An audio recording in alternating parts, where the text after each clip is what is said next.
முக்கடலில் முத்தமிடும் முத்தமிழ் குமரியில் மா, பலா, வாழை இது ரொம்ப விசேஷம். இன்னைக்கு பலா மரத்தை பற்றி பார்ப்போம். பலா மரத்துக்கு நிறைய நன்மைகள் இருக்குது. அதோட மூட்டு வேர்லேருந்து அதோட கொண்டை வரைக்கும் ரொம்ப யூஸஸ். அந்த மூட்டில் அந்த இது வேர் விறகா எரிக்கலாம், அதோட கொம்பு அதெல்லாம் எரிக்கலாம், விறகு எரிக்க, சோறு வைக்க, அதுக்கெல்லாம் நல்லா ரொம்ப யூஸஸ் ஆகும். அதோட கிளைகள், அந்த இலை தலைகள் இருக்குல்ல, அதெல்லாம் ஆடு மாடெல்லாம் சாப்பிடும். ஆடு ரொம்ப விசேஷமாக சாப்பிடும். எங்கள் வீட்டில் கூட ஆடு இருக்குது. ஆட்டுக்கு அந்த சக்கை மரத்தோட இலை அது வச்சு கொடுப்போம். அது நல்லாவே விரும்பி சாப்பிடும். அப்புறம் பலா மரத்துக்கு ஒரு பழமொழி இருக்குது. வேணும்னு உள்ள சக்கை வேற இடையிலையும் காய்க்குமா, அதே மாதிரி காய்ச்சிருக்கு மூட்டில் ஒரு காய். அப்புறம் நிறைய காய் இருக்குது, பழம் இருக்குது. அது மரம் கட்டில், பீரோ அந்த மாதிரி அதெல்லாம் செய்கிறதுக்கு ரொம்ப யூஸஸ் ஆகும். சக்கை களைன்னு சொல்லிட்டு ஒன்று எடுத்து கூட்டு வச்சு தருவாங்க அம்மா. என்ன டேஸ்ட்டாக இருக்கும் தெரியுமா?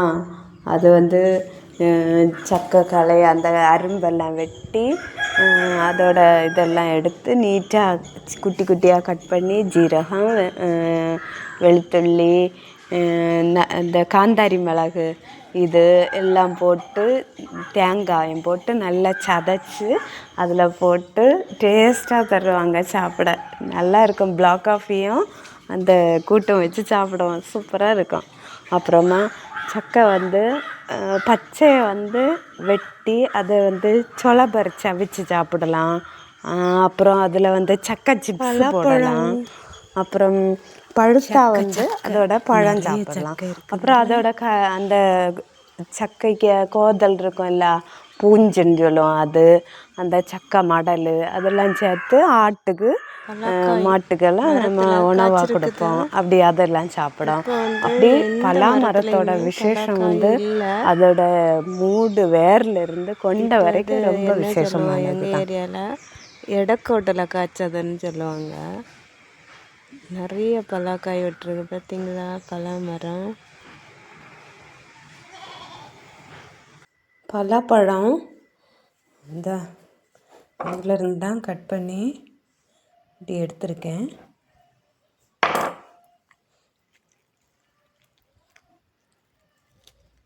பலாப்பழம் இப்படி ஒரு சீடை ஒரு பழமாட்டு உரித்து எடுத்து பிளேட்டில் வைக்கிறேன். இந்த பாருங்கள் பலாப்பழம். இது எங்கள் ஊரில் சக்கைப்பழம்னு சொல்லுவாங்க. நல்லா இருக்குல்ல? அது வேஸ்ட்டெல்லாம் எடுத்துகிட்டு நீட்டாக வச்சுருக்கேன். இப்போ இதுதான் வேஸ்ட்டு. இதோட வேஸ்ட்டு கூட இந்த இது சக்கைக்கு கோதல் இது கூட வேஸ்ட்டாக போகாது. என்னென்னா ஆடு மாடெல்லாம் சாப்பிடும். எங்கள் வீட்லேயும் கூட ஆடு இருக்குது, ஆடு சாப்பிடும். இந்த வேஸ்ட்டை குட்டி குட்டியாக கட் பண்ணி வைக்கணும். இதுதான் பலாப்பழம், இதுதான் சாப்பிடணும். அப்புறம் இதுக்குள்ளாடி சீடு இருக்கும். அந்த சீடு கூட வேக வச்சு நம்ம சாப்பிடலாம், ரொம்ப நல்லது. சுகர் உள்ளவங்களுக்கு கூட சாப்பிடலாம் அந்த ஜேக் சீடை.